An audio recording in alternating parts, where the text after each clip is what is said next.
Continuamos avanzando en nuestro estudio de las epístolas del apóstol Juan bajo un lema. ¿Cuál es el lema?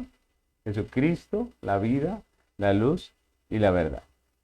Estamos avanzando en este estudio y en nuestro sermón número 6, que se titula Radiografía de un corazón regenerado. Radiografía de un corazón regenerado. Y vamos a estar estudiando Primera de Juan, capítulo 1, versículo 7. Vamos a leer ese texto, miren lo que dice. Dice, pero si andamos en luz, como Él está en luz, tenemos comunión unos con otros, y la sangre de Jesucristo, su Hijo, nos limpia de todo pecado. Amén. Es una de las historias que más me ha impactado, me ha llamado la atención en, en lo que es la historia de redención, la Biblia. Una de esas historias que lo marcan a uno, que le llaman la atención a uno, es esa historia que está en el libro de los Reyes, que cuenta de cómo Salomón, el rey sabio, juzgaba con sabiduría. Entonces nosotros vemos en la Biblia ese relato donde dos mujeres que vivían juntas y habían tenido sus hijos prácticamente casi al mismo tiempo, se presentan delante del rey con un bebé en brazos y al parecer el hijo de una de ellas había muerto en la noche. Por accidente parece ser que una de las dos madres se acostó sobre su hijo y terminó matándole. Y una de ellas decía que el niño vivo era de ella y que el muerto era de la otra, pero que la otra se lo había cambiado en la noche. Y la otra también decía que el niño vivo era de ella. Y pues obviamente era evidente que una de las dos mujeres estaba mintiendo, ¿cierto? Que una de ellas estaba tratando de quedarse con el hijo que no era de ella. Y la pregunta es, ¿cómo saber cuál de las dos tenía la razón? ¿Cuál de las dos sabía eh, que su hijo era suyo y estaba diciéndolo realmente? ¿Y cuál de las dos mujeres estaba mintiendo y sencillamente buscaba quedarse con el hijo de su amiga, de la persona que vivía con ella? Entonces, ese fue un caso difícil para juzgar. No había en ese tiempo muchos de los materiales por los cuales se puede llegar a una solución de un caso, de una investigación como en el día de hoy. No habían pruebas de ADN, por ejemplo. Hoy en día sería mucho más fácil identificar cuál es la madre real del niño. Pero en ese tiempo no había ninguna de estas tecnologías ni ninguna de estas ayudas. Y Salomón estaba allí juzgando ese caso y tenía esa situación difícil para él. La pregunta es cómo hacer justicia en este caso, porque era un caso bien importante. De la decisión del rey dependía con quién iba a vivir ese niño, si con su madre verdadera o con una falsa. ¿Cómo se hace justicia en ese caso? Pues todos nosotros sabemos, los que hemos leído la escritura, cómo termina la historia, ¿no? La historia termina con que el rey manda a uno de sus soldados a sacar su espada y a partir el niño por la mitad, ¿no? Esa fue la orden que dio el rey. Parta del niño por la mitad y denle a cada una un pedazo, ¿cierto? Y eso suena un poco terrible, ¿no? Obviamente eso es una orden descabellada y cruel. Pero la intención de Salomón no era la de matar al niño, ¿cierto? No era realmente la de que el niño fuese partido por la mitad, sino que la intención del rey era identificar con la reacción de las mamás cuál de ellas era la verdadera madre y dejar en evidencia obviamente a la que estaba mintiendo. Y efectivamente así pasó como Salomón lo había previsto. Una de las mujeres no pudo soportar esa orden del rey de matar al niño, de dividirlo en dos, y le pidió al rey que le dejara el niño a la otra mujer. Y en ese caso, pues ahí en ese momento, pues Salomón se da cuenta que esa mujer, que es la que reacciona como una madre, es la mamá del niño, ¿no? Y le da el niño a, a esta mujer, ¿no? Y en el estudio anterior, en el estudio de Primera de Juan que estamos viendo, en el estudio anterior, Vimos cómo la iglesia a la que escribe Juan está pasando una situación, está viviendo una situación muy compleja, muy parecida también al caso que estamos hablando de Salomón, en el sentido de que alguien está diciendo la verdad y alguien está hablando mentira y hay que tomar una decisión y hay que mirar, ¿no? Hay una situación confusa en medio de la iglesia con una falsa doctrina, ¿recuerda? La falsa doctrina de los gnósticos que decían que ellos eran los que tenían la verdad, que ellos eran los que tenían la luz y tenían comunión con la luz. Y esta era la situación. Había un momento de confusión. Por un lado estaban los verdaderos creyentes firmes en la verdad, firmes en el Evangelio, y por otro lado estaban los falsos maestros enseñando como verdad sus engaños, ¿no? Y en la mitad de ellos dos estaba el pueblo que muchas veces estaba confundido y no sabía qué camino tomar. Y es en esa situación que que el apóstol Juan escribe. Vimos cómo, al igual que hacen los médicos con una radiografía, el apóstol Juan a partir del versículo 6 lo que va a hacer es tomar la luz del Evangelio, ¿cierto? Los rayos de luz del Evangelio para proyectar lo que hay dentro del corazón de estas personas y darnos discernimiento, entendimiento de qué es lo que es verdadero y qué es lo que es falso. Y es lo que estamos a partir del versículo 6 estudiando, ¿no? Juan nos está mostrando la diferencia entre una profesión falsa y una verdadera. Y en el texto pasado vimos la radiografía de un hipócrita, ¿cierto? Vimos cómo es el corazón de un hipócrita y cómo como creyentes podemos llegar a identificar cuando nos quieren engañar, cuando nos están vendiendo una mentira, cuando nos están tratando de engañar con una apariencia, ¿cierto? Y esa parte fue muy importante, muy interesante cómo el apóstol Pablo nos da algunas características acerca de un hipócrita, ¿no? Y en el texto que hoy vamos a estudiar, pues vamos a hablar de la radiografía de un verdadero creyente. Es decir, vamos a ver qué características nos da Juan acerca de lo que es una verdadera profesión de fe. Ya hemos visto que el razonamiento que hace el apóstol consta de tres partes. Siempre nosotros vamos a ver estas tres partes en los diferentes estudios que vamos a hacer de las afirmaciones de Juan, porque él usa siempre esta clase de razonamiento, ¿no? En la primera parte nos habla de lo que afirma la persona, ¿cierto? En la segunda parte nos habla de la realidad de esa persona, de lo que es real en la vida de esa persona, y finalmente él termina dándonos una conclusión. Y así él una y otra vez expresa frases donde usa ese método para expresarnos lo que él nos quiere decir. Así que siguiendo este razonamiento del apóstol, en el texto que estamos estudiando hoy vamos a ver tres características de un corazón verdaderamente regenerado.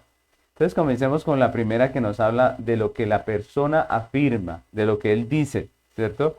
¿Qué es lo que afirma un creyente verdadero? Entonces, al igual que en el caso anterior, el verdadero creyente también profesa comunión con la luz y ese va a ser nuestro primer punto de hoy.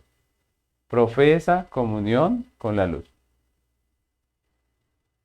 Y aunque nuestro versículo no lo dice textualmente, por ser la continuación del versículo anterior, está implícita esta realidad, que el creyente también profesa tener comunión con la luz.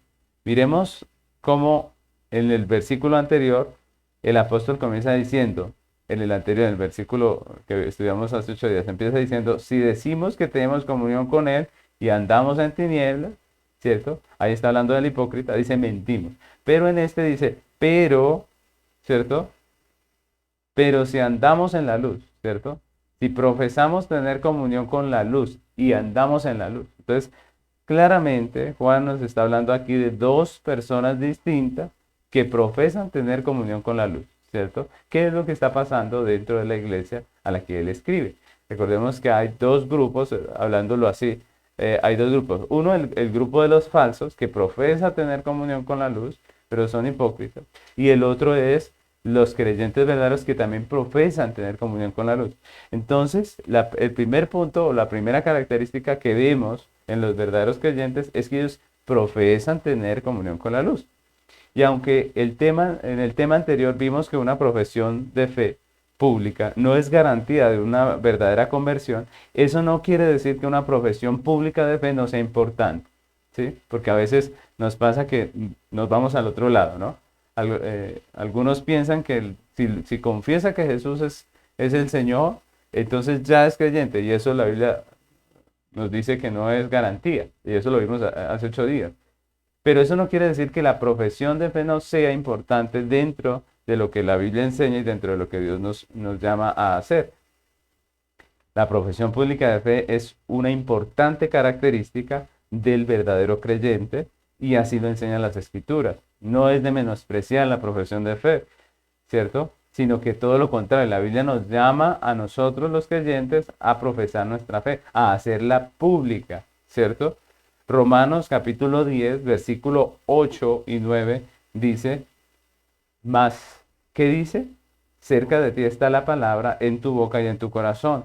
Esta es la palabra de fe que predicamos, que si confesares con tu boca que Jesús es el Señor y creyeres en tu corazón que Dios le levantó de los muertos, serás salvo.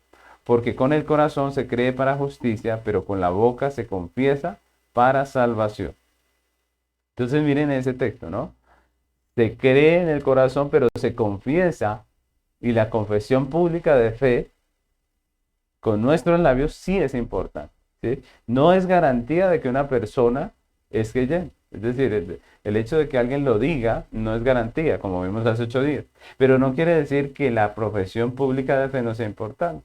Aquí vemos que Dios nos dice que el verdadero creyente no solamente cree en el corazón, sino que lo confiesa con su boca.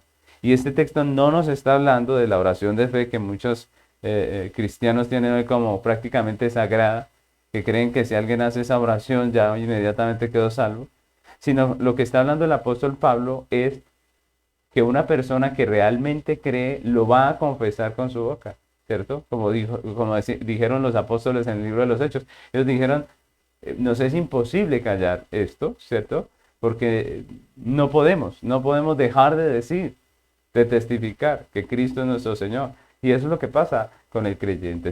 Un creyente hace pública su confesión, ¿cierto? Entonces Pablo nos habla de esa confesión aquí en este versículo. El creyente con su profesión de fe pública es un testigo de Cristo, que honra al Señor, pero también si él intenta ocultarla, pues no está honrando a Dios. Si él intentara ocultar la profesión de fe, pues la estaría prácticamente negando. Entonces, nosotros debemos ser conscientes que la profesión de fe pública es importante. Por eso en nuestras iglesias requerimos que las personas que hacen parte de la congregación hayan hecho una profesión pública de su fe. Obviamente los que ya vienen de otras iglesias, pues ellos ya hicieron su profesión en otros lugares. Pero el que nace de nuevo en nuestra iglesia, el que empieza a caminar con Cristo en nuestra iglesia, pues él tiene que hacer pública su fe. Y hay una ceremonia de profesión de fe. Ahora, también nuestros hijos, cuando ellos crecen, ¿cierto? Ellos se bautizan de niños, pero cuando crecen tienen que hacer una profesión pública de su fe. Esa es parte de nuestra vida porque la Biblia nos habla de eso, nos llama a eso. Pero si una persona que se profesa creyente oculta su fe, pues está negando a Cristo, es lo que dice la Biblia, ¿cierto? No, los creyentes profesamos nuestra fe. Mateo capítulo 10, versículos 31 al 33 dice así: así que no temáis, más valéis vosotros que muchos pajarillos. A cualquiera pues que me confiese delante de los hombres, yo también le confesaré delante de mi Padre que está en los cielos. Y a cualquiera que me niegue delante de los hombres, yo también le negaré delante de mi Padre que está en los cielos. Miren lo claro que es este texto, ¿no? Los creyentes publicamos nuestra fe, publicamos a Cristo como nuestro Señor, porque Él es nuestro Dios. Y también nuestro Señor Jesucristo no se avergonzará de confesar a sus hijos que le confiesan a Él como Señor. Entonces, como Juan nos está enseñando, la confesión pública de fe es una característica esencial de todo verdadero creyente, importante. Y esto es de resaltar porque el enemigo apela siempre a algunos factores para callar la profesión de fe de los creyentes. El enemigo siempre busca callarnos, callar nuestra profesión, nuestro testimonio público. ¿Cómo quiere callar el enemigo nuestra fe? ¿A qué apela el enemigo para intimidarnos, para hacernos callar y que no confesemos a Cristo? Pues vamos a ver tres factores a los que el enemigo apela dentro de este primer punto. El primero es el factor del temor al castigo. Si ustedes se dan cuenta, a través de toda la historia de redención, a través de toda la historia humana, diferentes tipos de persecución se levantan contra la iglesia, ¿no? Persecuciones físicas, persecuciones morales, ¿cierto? Persecuciones ideológicas.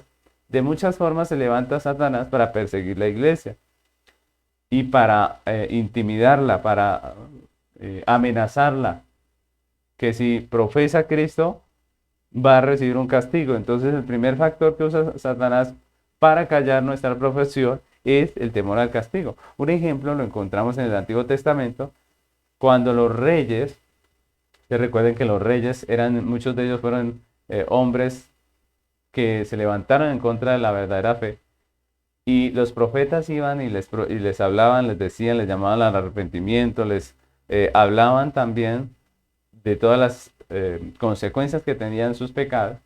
¿Y qué hacían los reyes? Los reyes, en vez de aceptar la palabra, reconocer su pecado, ¿qué hacían? Ellos se levantaban contra el profeta, lo perseguían, y muchos de los profetas murieron de maneras violentas por los reyes que los perseguían. Otro ejemplo en el Nuevo Testamento es el asedio de los diferentes líderes religiosos, judíos principalmente, que perseguían a los cristianos. Recordemos que esa fue una de las dificultades del apóstol Juan. Una y otra vez los judíos, los líderes religiosos lo persiguieron, le quisieron hacer daño, muchas veces lo apedrearon, muchas veces lo dejaron gravemente herido. En una parte de Hechos dice que lo dejaron como muerto, ¿cierto? Y en todas estas situaciones vemos esa realidad. Se levantan los poderes en contra de la iglesia verdadera. Otro ejemplo que vemos aquí en el Nuevo Testamento es la persecución que hicieron los romanos a la iglesia, ¿no? Recordemos que en Roma, la mayor parte del tiempo los romanos fueron, digámoslo así, una ayuda para el cristianismo, en el sentido de que ellos no todo el tiempo persiguieron a los cristianos, pero algunos emperadores se levantaban violentamente contra el cristianismo, contra los cristianos, les perseguían y les asesinaban de maneras muy violentas. En todos esos casos, pues obviamente murieron muchos hermanos, fueron violentados muchos hermanos, y en muchos de esos casos, pues la iglesia sufrió de una manera terrible. Y si vamos a hablar de este tiempo, alguno diría, bueno, gracias a Dios en este tiempo, por lo menos aquí a este lado del mundo, no se persigue la iglesia como antes. Y hay que decir que la iglesia hoy en día no se persigue violentamente a este lado del mundo. Hay otros lugares donde sí, hay otros lugares de la tierra donde la iglesia sí es perseguida físicamente, donde nuestros hermanos están sufriendo, pero pues por lo menos aquí físicamente no se persigue tanto a la iglesia. Ahora, aunque no hay una persecución física, sí hay una persecución real contra la iglesia en el tiempo presente. Podríamos hablar, por ejemplo, de las leyes que se aprueban en los distintos países, que son contrarias a la ley de Dios y que las autoridades pretenden que todos nosotros cumplamos, ¿cierto? Incluyendo los cristianos. Todo este tema de la libertad de género, la legalización del aborto, la legalización de las drogas. Es decir, el mundo va sin freno hacia aprobar lo que Dios desaprueba, ¿cierto? Hacia a perseguir a aquellos que no aprueban el pecado que ellos quieren hacer libre. Entonces miren cómo estas cosas traen persecución, claro. Por ejemplo, en muchos lugares donde todas estas leyes están vigentes y hay gran protección a favor del pecado y de la inmoralidad, pues muchos pastores son sancionados, son multados, son obligados a pedir perdón por las palabras que dicen, y en muchos lugares no se puede predicar ciertas cosas que la Biblia dice. Entonces se dan cuenta, eso es una persecución, ¿no? Eso es una persecución contra nosotros como creyentes. Por eso la importancia, mis hermanos, del pueblo de Dios, de que participe en medio de la elección de sus gobernantes. Si votamos por un gobernante que no es afín a nosotros, si votamos por un gobernante que es contrario a nuestra fe, que es ateo, ¿cierto? que promueve el libertinaje y la inmoralidad, si votamos por esta clase de personas que está en contra de la familia, si votamos por estas personas, pues sencillamente más adelante vamos a ver las consecuencias. Como iglesia estamos llamados a poner nuestro voto por personas que sean afines a nuestra fe, que no nos persiga, ¿cierto? No podemos votar por un cristiano porque muchas veces, en muchos países, la gran mayoría, no hay candidatos realmente cristianos. Pero sí podemos votar por alguien que no nos persiga, que no esté en contra de lo que la Biblia dice, que no promueva la inmoralidad y la inmundicia, y que finalmente vaya a ser de ayuda y no de dificultad para nosotros, ya que vivimos en lugares, en ciudades, en países donde tenemos democracia, pues usemos la democracia sabiamente como cristianos para votar por personas que no nos persigan.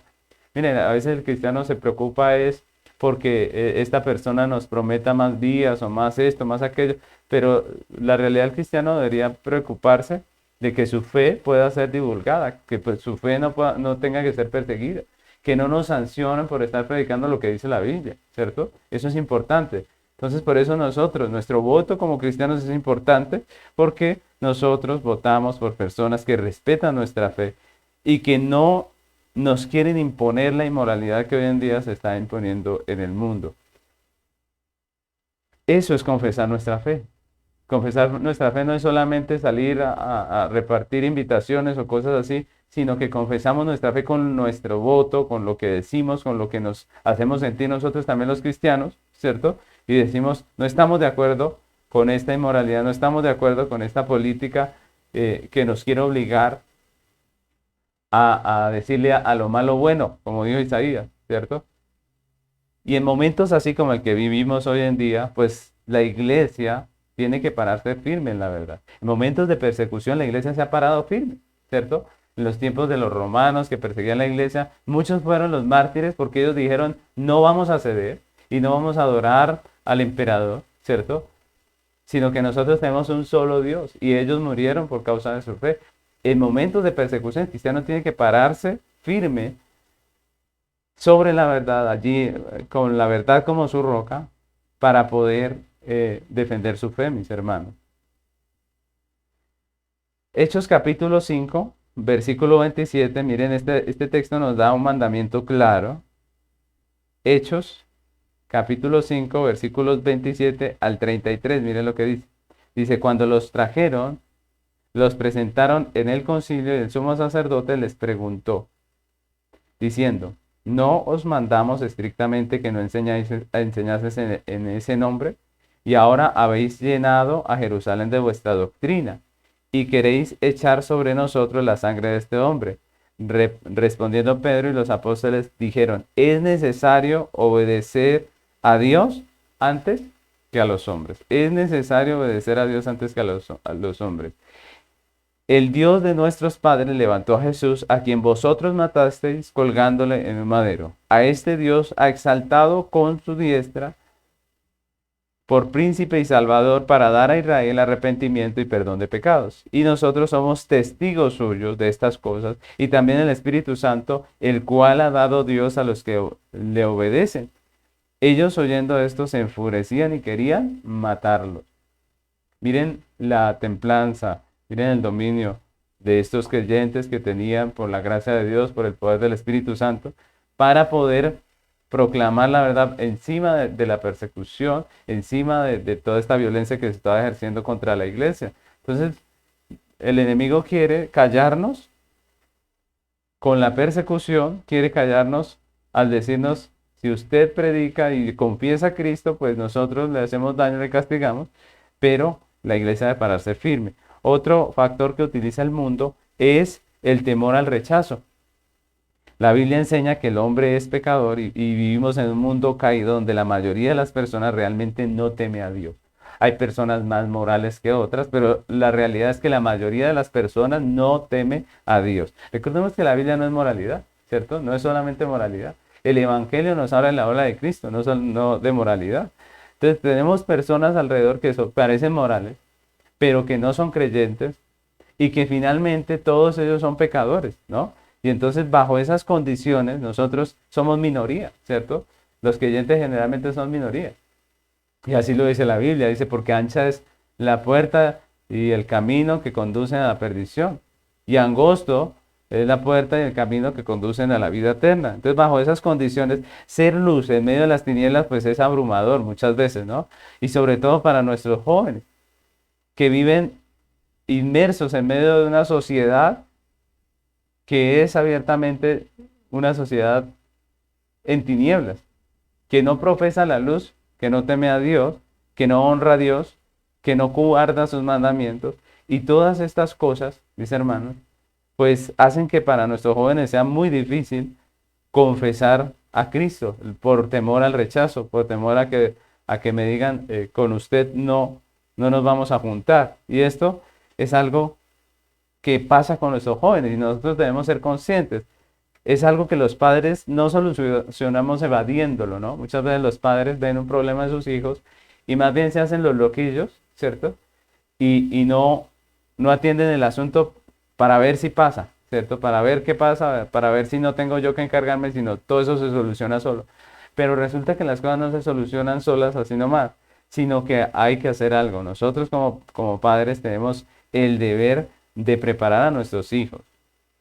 Debemos preparar a nuestros hijos, enseñarles a tener carácter en el Evangelio, hablarles de esas realidades que van a tener en el colegio, en la universidad. Muchos cristianos llegan a la universidad jóvenes y se pervierten porque sencillamente la presión del grupo no la pueden soportar. Pero esa es una realidad para la que nosotros debemos preparar a nuestros hijos. Nuestros hijos deben tener carácter en el Evangelio. Debemos enseñarles el Evangelio de tal manera que ellos puedan pararse firmes en la verdad y decir, yo soy creyente, no estoy de acuerdo con esto, ¿cierto? Y ellos deberían no estar buscando la aprobación de los demás. Ellos deberían no estar buscando la aprobación o el respeto de los demás, tratando de imitarlos, sino más bien parándose en la verdad que ellos creen, en sus convicciones. Bajo esas condiciones, deben ellos tener carácter para poder seguir adelante en su fe. Para hacer luz en medio de un mundo en tinieblas necesitamos ser hombres y mujeres de carácter, todos, ¿cierto? Parados firmemente en nuestros principios bíblicos, asidos de nuestra fe, o de lo contrario, pues vamos a ceder y vamos a terminar vendidos al mundo. Así prepararon los padres hebreos, los padres, los descendientes de Israel, los descendientes de Abraham, a sus hijos, en muchos casos. Nosotros vemos, por ejemplo, la vida de Daniel y sus 3 amigos. Ellos fueron a Babilonia, pero cuando el rey los presionó para vivir como impíos, ellos defendieron sus convicciones. Ellos no cedieron. Recuerden que el rey les quería imponer la adoración a una imagen, una estatua. ¿Y ellos qué dijeron? Ellos dijeron, no vamos a obedecerle. Y si usted nos quiere matar, Dios nos puede librar de la muerte. Y si no nos libra, recuerdan que dijeron ellos, si Dios no nos libra de la muerte, pues no importa. Al fin y al cabo no vamos a hacer lo que usted nos ordena. Y eso se llama carácter. Nuestros hijos deben tener carácter, si no van a terminar hallándole la razón a todos sus amigos para quedar bien. Pero la pregunta es, ¿no es triste que nuestros hijos tengan que ganarse la aprobación de sus amigos? Para nosotros, los padres, ¿cierto? Eso es triste. Ahora, para ustedes los jóvenes, ¿no les parece triste que ustedes tengan que vivir como a otros se le ocurra, solo para que ustedes queden bien con ellos? Eso es ridículo. Si para ser amigos de ellos necesitamos volvernos como ellos, pues entonces ellos no merecen nuestra amistad. Ellos no merecen nuestra amistad. No deberían ser nuestros amigos. Si nos toca cambiar para ser amigos de ellos, pues entonces ellos no merecen ser sus amigos. Tercer factor que usa el enemigo para callar nuestra voz y no permitirnos profesar nuestra fe en Cristo es cuando nos amenaza de tal manera que nosotros pensamos que vamos a perder, ¿cierto? El tercer factor es el temor a perder. ¿Por qué? Porque muchas veces cuando seguimos a Cristo perdemos muchas cosas, ¿no? Perdemos, por ejemplo, a nuestros amigos. Como les decía ahorita, muchos quieren cambiarnos a la fuerza y que nosotros seamos como ellos. Y cuando eso sucede y nosotros tenemos carácter, pues muchas veces vamos a perder esa amistad. Vamos a perder incluso la amistad de un familiar, ¿cierto? De alguien que es parte de nuestra familia. que ya no nos quiere, ya no nos respeta, porque sencillamente Él desea que nosotros seamos como Él dice, ¿cierto? Si no, entonces lo perdemos. Entonces eso es una realidad, vamos a perder. Y ese es otro temor que la gente tiene, perder amigos, familiares, oportunidades, ¿cierto? Porque algunas veces nos ofrecen, por ejemplo, un trabajo en donde sabemos que vamos a terminar pecando, vamos a hacerlo malo y nosotros tenemos que decir, no lo recibo, ¿cierto?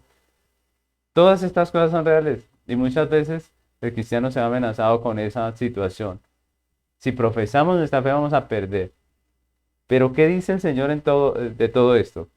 Dice en Lucas capítulo 14, versículo 25 al 27, Lucas 14, 25 al 27 dice, grandes multitudes iban con él y volviéndose les dijo, si alguno viene a mí y no aborrece a su padre y madre y mujer e hijos, hermanos y hermanas, y aún también a su propia vida, no puede ser mi discípulo. Y el que no lleva su cruz y viene en pos de mí, no puede ser mi discípulo. Miren cómo Dios, como el Señor Jesús, nos llama a ser radicales en ese sentido. Nos dice, no podemos nosotros primar la comunión con una persona, la amistad con una persona por encima de la fe en Jesucristo. Nosotros tenemos que llegar a ser tales y debemos a tener tal carácter en Cristo que tengamos que perder a personas por causa del Evangelio. Y eso es el punto que nosotros debemos llegar como creyentes.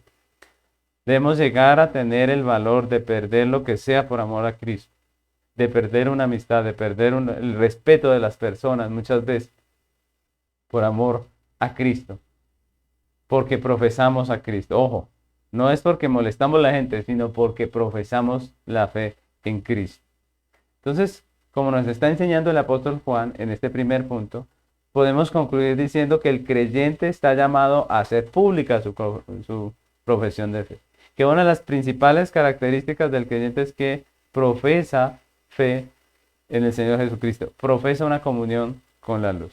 La segunda característica tiene que ver con la realidad de esta persona y nuestro segundo punto es anda en la luz. Entonces el primero es profesa comunión con la luz y el segundo es que él anda en la luz. Él camina en la luz. A diferencia del primer caso que nos muestra Juan, que nos presentaba a alguien que profesaba tener comunión con la luz, pero vivía en tinieblas. En este segundo caso, Juan nos presenta a alguien que profesa comunión con la luz y anda en luz, ¿no? El texto dice, al comenzar el texto dice, 1 Juan 1:7 dice, pero si andamos en luz, ¿no?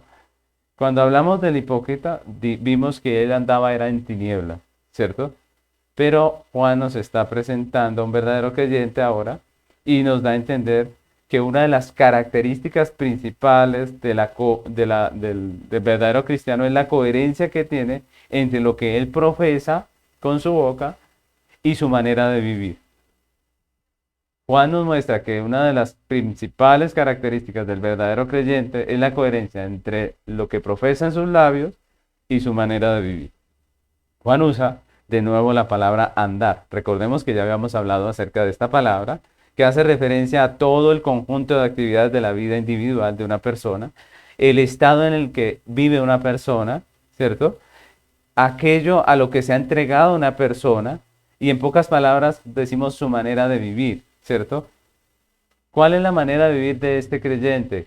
Que es verdadero, según lo que nos está enseñando Juan, que él anda en la luz, que él, su vida, su manera de vivir es conforme a la luz. Juan dice que el creyente en su manera de vivir se identifica con la luz, no con las tinieblas, ¿cierto? Se identifica con la luz, no con las tinieblas, es decir, con Dios, con la verdad de su palabra, con la moral absoluta, con Cristo como Redentor, con la palabra de Dios inspirada por el Espíritu Santo, que es su norma de fe y conducta. Y es lo que nos está enseñando el apóstol Juan.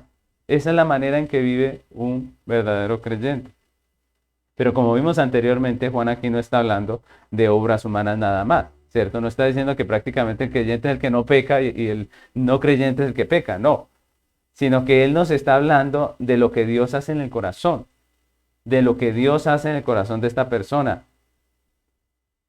que le salva, le justifica y le santifica. Es un proceso en el cual está el creyente. Recordemos que el apóstol Juan, más que hablar de lo que el hombre está haciendo, nos habla de lo que el hombre es, ¿cierto? Hemos aprendido que el problema no es solamente lo que el hombre hace, sino que el problema es lo que el hombre es. Recuerdan que Jesús dijo que el árbol malo no puede dar buenos frutos. Hablamos de que el hombre daba malos frutos, el árbol malo da malos frutos porque es un mal árbol, ¿cierto? El problema es más lo que es la persona que simplemente lo que hace. Lo que hace simplemente viene a ser el fruto. Entonces, no podemos juzgar simplemente por una acción de una persona. Recordemos que tanto el falso es bien hipócrita y aparenta una piedad que no tiene, como el creyente también es pecador y a veces hace cosas que no glorifican a Dios. Obviamente él se arrepiente, se duele porque es un creyente, pero esa es una realidad. Entonces nosotros no podemos hablar solamente de obra. Estamos hablando de lo que es realmente una persona y que inevitablemente se manifiesta en su manera de vivir. En la historia con la que comenzamos, la del rey Salomón, cuando el niño iba a ser partido por la mitad, la madre reacciona. Pero miren que esa madre no tuvo que esforzarse por aparentar nada con Salomón. Ella simplemente reaccionó como reaccionaría una madre. Simplemente, no tuvo que fingir nada. No tuvo que hacerse la que lloraba, la que le dolía. No, ella reaccionó porque ella sí era realmente la madre. Y en este caso que estamos viendo de Primera de Juan, un creyente es un creyente, aunque esté en un momento de rebeldía o debilidad, y finalmente él va a actuar como un creyente porque es un creyente, ¿cierto? Él va a terminar haciendo lo que hace un creyente. Y esa es la realidad. Muchas personas a veces entran en tiempos de rebeldía, de situaciones donde realmente se apartan de lo que es una vida que glorifica a Dios. Pero tarde o temprano ellos tienen que despertar y decir, ¿yo qué hago aquí? Miren, recuerden el caso del hijo pródigo, ¿cierto? Él se ve allá entre los cerdos, con hambre, en un lugar terrible, en una situación terrible, y él dice, ¿yo qué hago aquí? Si yo tengo un padre, ¿cierto? Y él dice, iré a la casa de mi padre. Miren que él nunca dejó de ser hijo. Iré a la casa de mi padre. Lo que él era se manifestó. Lo mismo nos está enseñando Juan. Juan nos está enseñando que un creyente es un creyente aunque esté en un momento de debilidad o de rebeldía o en el momento que esté. Él es un creyente y es lo que vale. Lucas capítulo 22 versículos 59 al 62 dice, como una hora después otro afirmaba diciendo, verdaderamente también este estaba con él. Recuerden que este es Pedro que está siendo confrontado en el momento de la crucifixión, antes de la crucifixión. Porque es Galileo, decían de él. Y Pedro dijo, hombre, no sé lo que dices. Y enseguida, mientras él todavía hablaba, el gallo cantó. Entonces, vuelto el Señor, miró a Pedro, vuelto el Señor, miró a Pedro, y Pedro se acordó de las palabras del Señor, que le había dicho, antes que el gallo cante, me negarás 3 veces. Y Pedro, saliendo fuera, lloró amargamente. Miren, él estaba tratando de disimular, pero cuando el gallo cantó, él recordó las palabras del Señor y ya no pudo hacerse más el que no conocía a Jesús. Él salió de allí y dice que lloró amargamente. Porque él realmente era un hijo, porque él realmente era parte de la iglesia. Entonces miren esto que parece una contradicción, pero el falso aparenta ser creyente y muchas veces el creyente con sus acciones manifiesta no serlo, pero inevitablemente él lo es, ¿cierto? Estamos hablando de lo que él es. Pedro allí estaba tratando de disimular, pero finalmente él lo que hace es llorar amargamente porque él era hijo de Dios. Un impío también es un impío, aunque se disfrace de cristiano. Nosotros tenemos la historia, por ejemplo, de Simón el Mago. Recuerdan que él escuchó el Evangelio, supuestamente se convirtió y se hizo bautizar, pero más adelante nos dice la palabra en Hechos capítulo 8, versículo 18 al 23. Hechos 18, 28, 18 al 23. Hechos 8, 18 al 23. Cuando vio Simón que por la imposición de manos de los apóstoles se daba el Espíritu Santo, les ofreció dinero diciendo, dame también a mí este poder para que cualquiera que yo impusiere manos reciba el Espíritu Santo. Entonces Pedro le dijo, tu dinero perezca contigo porque has pensado que el don de Dios se obtiene con dinero. No tienes tu parte ni suerte en este asunto porque tu corazón no es recto delante de Dios. Arrepiéntete pues de tu maldad y ruega a Dios si quizás te sea perdonado el pensamiento de tu corazón, porque en hiel de amargura y en prisión de maldad veo que está. Entonces miren ese texto. Primero este hombre Simón aparentó ser un creyente, pero finalmente lo que había en su corazón se manifestó. La verdad finalmente saldrá a la luz y el corazón quedará en evidencia, sin importar el momento que estemos pasando, en las circunstancias que estemos viviendo. Un creyente es un creyente, ¿cierto? Y un impío es un hijo del diablo, ¿cierto? Y a eso nadie lo puede cambiar. Solamente Dios en su gracia puede salvar a una persona que no está dentro del reino de Dios. Los falsos maestros, tanto en su doctrina como en su práctica, pues andaban en tinieblas, ¿cierto? No se conformaban a la verdad. Los apóstoles, en cambio, como Juan, que está escribiendo la carta, tenían una doctrina bíblica y una vida y práctica conforme al Evangelio, y por eso podían poner como ejemplo, se podían poner como ejemplo ellos mismos, ¿cierto? Entonces, vemos nosotros muchas veces los apóstoles poniéndose como ejemplo, precisamente de los creyentes. Por ejemplo, en Filipenses 3, 17 al 19, Pablo dice, hermanos, sed imitadores de mí y mirad a los que así se conducen según el ejemplo que tenéis de nosotros. Porque por ahí andan muchos, de los cuales os dije muchas veces, y aún ahora lo digo llorando, que son enemigos de la cruz de Cristo, el fin de los cuales será perdición, cuyo Dios es el vientre y cuya gloria es su vergüenza, que solo piensan en lo terrenal. Entonces miren cómo Pablo se pone como ejemplo y les dice, cuidado con los que dicen pertenecer a la luz pero andan en tinieblas. Y Filipenses 4:18 dice, por lo demás, hermanos, todo lo que es verdadero, todo lo honesto, todo lo justo, todo lo puro, todo lo amable, todo lo que es de buen nombre, si hay virtud alguna, si algo es digno de alabanza, en esto pensad. Lo que aprendisteis y recibisteis y oísteis y visteis en mí, esto haced y el Dios de paz estará con vosotros. Y esto es importante, mis hermanos, porque cada creyente que ha sido iluminado con la luz del Evangelio está llamado a ser luz para este mundo en tinieblas. No solo con la sana doctrina que predica, sino con su vida, ¿cierto? Se debe evidenciar en la vida del creyente su fe. Por causa de la manera de vivir del creyente, el nombre de Dios es glorificado o blasfemado. Eso es lo que la Biblia nos enseña. Por ejemplo, Pablo en Romanos 2, hablando acerca de los judíos, hablándole a los judíos, miren lo que dice Romanos 2, 23 y 24. Romanos 2, 23 y 24. Dice, tú que te jactas de la ley, con infracción de la ley deshonras a Dios. Porque como está escrito, el nombre de Dios es blasfemado entre los gentiles por causa de vosotros.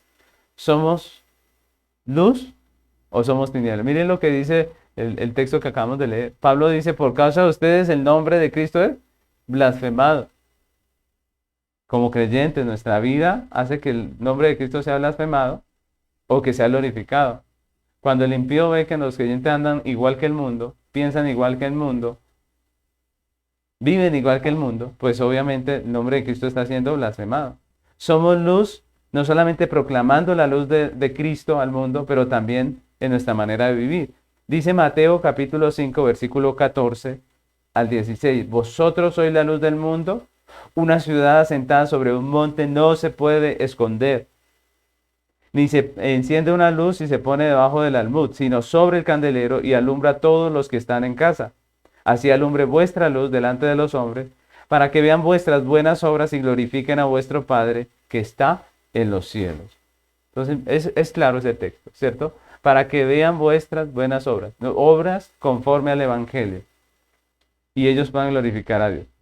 La tercera característica que el apóstol Juan nos da acerca del creyente verdadero es la conclusión del apóstol acerca de la vida de un creyente, ¿no? ¿Cuál es esa conclusión? Es verdadero. Ese es el tercer punto. Es verdadero. Estamos viendo tres características. Esta tercera es que el cristiano es verdadero. Juan termina hablándonos de la realidad que hay en la confesión de un verdadero creyente. Cuando el verdadero creyente confiesa a Jesús como la luz, evidencia una realidad, una verdad. Miren que cuando hablamos del hipócrita dijimos que este era falso. Su comunión con Dios, su comunión con la iglesia era falsa. Pero aquí está Juan diciendo que la conclusión es que en ese cristiano que profesa comunión con la luz y vive en luz, podemos confiar como un verdadero creyente, como alguien que nos puede estar enseñando la verdad y que puede tener comunión con nosotros. Primera de Juan, capítulo 7, capítulo 1, versículo 7, que es el texto que estamos leyendo, estudiando, dice, pero si andamos en luz, como Él está en luz, tenemos comunión unos con otros y la sangre de Jesucristo nos limpia de todo pecado. Entonces Juan afirma que una persona que confiesa tener comunión con la luz y anda en luz, está demostrando que verdaderamente tiene una comunión con Dios, que no es falso, que no es hipócrita, ¿cierto? Y miren, otra vez les digo, miren cómo el apóstol Juan no está diciendo que esta persona no peca, porque antes dice, y la sangre de Cristo le limpia de todo pecado, ¿cierto? Está hablando de un creyente que está en proceso de santificación, que profesa tener comunión con la luz, que se identifica con la luz, que lucha con sus pecados, con las tinieblas de su pecado, pero que sale victorioso por la gracia del Señor Jesucristo. Y eso es lo que vemos nosotros en el texto. Juan dice que si esta persona verdaderamente profesa comunión con la luz y vive en la luz, pues entonces estamos viendo que podemos confiar en él como alguien que está hablando la verdad. La verdad acerca de la fe de una persona se evidencia en su vida, se evidencia en su manera de vivir. Santiago capítulo 2, versículo 17 al 20 dice así: así también la fe, si no tiene obras, es muerta en sí misma. Pero alguno dirá, tú tienes fe y yo tengo obras. Muéstrame tu fe sin tus obras y yo te mostraré mi fe por mis obras. ¿Tú crees que Dios es uno? Bien haces. También los demonios creen y tiemblan. Mas ¿quieres saber, oh hombre vano, que la fe sin obras es muerta? Y miren lo que está hablando Santiago, porque Santiago no está hablando de cómo ser salvos, no. Santiago aquí nos está hablando algo muy parecido a lo que está mostrándonos el apóstol Juan. No está hablando de cómo llegar a ser salvo, sino cómo evidenciar la verdadera fe en una persona. ¿Cómo se evidencia la verdadera fe en una persona? Porque hay obras, ¿cierto? Porque hay obras. Es cierto que la salvación no se alcanza por las obras, pero también es cierto que en todo verdadero creyente no pueden faltar las obras. Un verdadero creyente ha sido regenerado, un verdadero creyente está siendo santificado y no puede tener como estilo de vida el pecado y la inmoralidad. La intervención salvífica de Dios en una persona se hace evidente en su manera de vivir. Y es evidente, mis hermanos, porque solo Dios puede salvar a un hombre, sacarlo de la muerte a la vida, justificarlo, llevarle de camino al Padre, santificarlo. Esa es una obra que solamente Dios hace. Cuando Dios la hace, obviamente, esa obra se nota en la vida de una persona. Pero Juan también está afirmando que una persona que confiesa tener comunión con la luz y anda en la luz, está demostrando verdaderamente que tiene una comunión con la iglesia, que tiene una comunión con Dios, que verdaderamente es un hermano, que verdaderamente es un creyente. La doctrina y la vida contrarias al evangelio que manifestaban los falsos maestros gnósticos, pues hacían evidente que ellos no tenían una verdadera comunión con la iglesia y por eso los creyentes debían apartarse de ellos, ¿recuerdan? Lo vimos hace 8 días. Pero la doctrina y la vida conforme al evangelio evidencian en un hombre que su profesión de fe en cuanto a que es creyente, pues es real y que no está mintiendo, es un hombre verdadero, un creyente verdadero. Y como en el ejemplo que pusimos al principio acerca del rey Salomón, un verdadero creyente confirmará con su vida la profesión de sus labios. Un verdadero creyente finalmente confirmará con su vida la profesión de sus labios. ¿Puede tener momentos difíciles? Claro que sí. ¿Puede tener momentos de dificultad, incluso de rebeldía? Hay momentos así en la vida de los creyentes. Pues nosotros no podemos ser tan fáciles para juzgar una situación. Es más, como vimos hace 8 días, Dios no nos llama a estar buscando quién es o quién no es, sino que en momentos en que la falsa doctrina entra a la iglesia, Juan nos está diciendo, aprendan a identificar a un falso, ¿cierto? Pero los creyentes pasamos por situaciones como esas. Miren a Pedro. Pedro negó a Jesús, como lo leímos hace un rato, ¿cierto? Cuando le dijeron, ¿usted conoce a Jesús? Él dijo, no. Pero ¿qué pasó finalmente? Él perseveró en esa negación. Su vida manifestó que él no era de Dios. No, todo lo contrario. Dice que él no pudo soportarlo más y tuvo que salir de allí y llorar amargamente. ¿Y qué pasó después con Pedro? Pedro estuvo afligido por esa negación que había hecho. Vino Jesús después, cuando resucita, lo restaura y Pedro termina siendo un embajador del Señor, uno de los apóstoles a los que el Señor usó con el nacimiento de esa fe cristiana allí en diferentes lugares del Imperio Romano. Entonces, miren cómo, mis hermanos, la verdad del corazón de las personas se hace manifiesta. Y es lo que nosotros estamos viendo, lo que Juan nos está enseñando acerca del discernimiento, de cómo nosotros podemos entender la realidad. Como el ejemplo que pusimos al principio, ¿cierto? De esta mujer. Ella no tuvo que disimular ni hacer nada para mostrar que era la madre de su hijo. Así también, las diferentes circunstancias, situaciones de la vida manifestarán los que son de Dios. Por más difícil que sea el poder entender esta situación en muchos momentos, ¿no? Entonces podemos concluir diciendo, mis hermanos, que el verdadero creyente, a pesar del temor que pueda estar teniendo por la persecución, como le pasó a Pedro, a pesar del peligro, a pesar de las situaciones que tenga alrededor y que le puedan llevar a negar a Cristo, la realidad es que finalmente el creyente verdadero siempre confesará al Señor.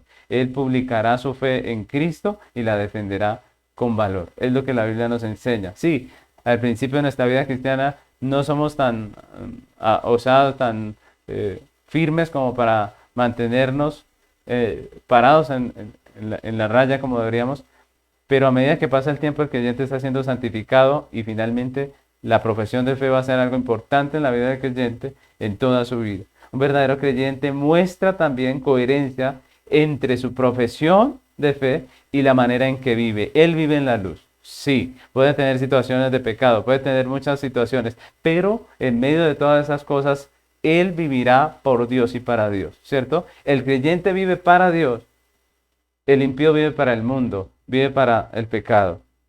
La pregunta es, ¿profesa usted una fe pública hacia Dios, hacia nuestro Señor Jesucristo? ¿O se avergüenza, mis hermanos, del Evangelio? ¿Se avergüenza con los impíos? Esa es la pregunta. ¿Su vida diaria es coherente con su profesión de fe? ¿O más bien es una negación de su fe? ¿La verdad de su fe se hace evidente en su vida diaria por causa del nombre de Dios? La verdad de su fe se hace evidente y los demás pueden ver y decir, este es un creyente. ¿El nombre del Señor es glorificado o es blasfemado cuando las personas ven quién es usted y cómo vive en esta tierra? Es lo que la palabra de Dios nos está llevando hoy a reflexionar. Si somos creyentes, pues andemos como creyentes. Pablo dijo, si son hijos de luz, vivan en luz, ¿cierto? Si son hijos de luz, vivan en luz. Si son hijos de luz, pues si les toca perder una amistad, piérdanla. Si les toca ser rechazados, pues que lo sean. Si su familia no los va a querer porque son creyentes y profesan la verdad, porque ustedes no participan de sus obras de las tinieblas, pues hermanos, si nos toca perder un familiar, pues lo perdemos. Recordemos que Jesús fue rechazado por sus hermanos en la carne. Y Jesús mismo dijo, y los de su familia serán los enemigos muchas veces. Entonces, si nos tocó perder, perdamos. Pero testifiquemos de Cristo, confesemos a Cristo con nuestra vida, con nuestras acciones, con lo que hacemos, y hagámoslo con valor, con amor, porque Cristo no se avergüenza de llamarnos hijos. Nosotros no nos avergonzamos de llamarle al Señor, el Dios, el eterno, nuestro Señor. Yo les invito, mis hermanos, a que terminemos este tiempo en oración, pidiéndole al Señor que nos ayude a, como verdaderos hijos de luz, andar en la luz, a manifestar que Cristo es el Señor con nuestras palabras, pero también con nuestra manera de vivir. A tener el valor de ser perseguidos si es necesario por el Evangelio, de ser rechazados si es necesario por el Evangelio y de perder nuestras amistades, nuestras familias o lo que haya que perder por causa del Evangelio. Que Dios nos dé un corazón dispuesto para vivir para Él. Que Dios les dé a nuestros hijos carácter para pararse en la verdad y decir yo soy creyente y yo no estoy de acuerdo con esto y estoy de acuerdo con aquello.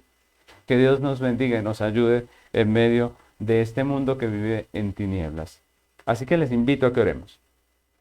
Señor amado, queremos agradecerte tu palabra, Señor. Gracias por este mensaje que tú nos has dado hoy. Señor, como decías en la exposición de la palabra, Señor, este mundo está en tinieblas. Y este mundo en tinieblas lo componen todos aquellos que no son de Cristo, sean nuestros amigos, sean nuestros familiares, sean personas queridas, sea el que sea. Ellos son parte de las tinieblas, hijos de Satanás, dice la Biblia. Padre, ayúdanos. Que nuestro corazón esté firme, parado en la verdad, en la luz, como dice el apóstol Juan. Que nosotros que somos hijos de Dios podamos andar como hijos de luz en este mundo en tinieblas. Señor, la presión del mundo es fuerte. La presión a veces del Estado también lo es, Señor, que va aprobando lo que tú no apruebas. Señor, la presión de la sociedad es bastante fuerte en nuestros hijos, en nosotros mismos como padres. Ayúdanos. Ayúdanos a no tener comunión con las tinieblas, a tener comunión con la luz. Ayúdanos a defender esa luz como aquellos 3 hebreos, como Daniel.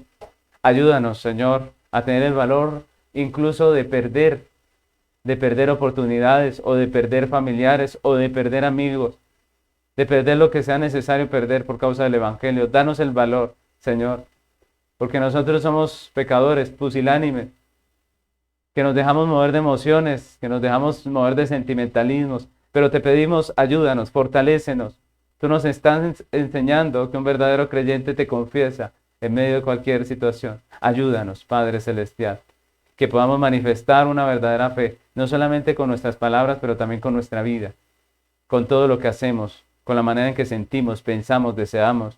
Ayúdanos, Padre Celestial, que el nombre tuyo sea glorificado por causa nuestra y no blasfemado. Te lo pedimos, Padre, y te damos a ti la gloria en esta preciosa mañana, en el nombre de Cristo Jesús.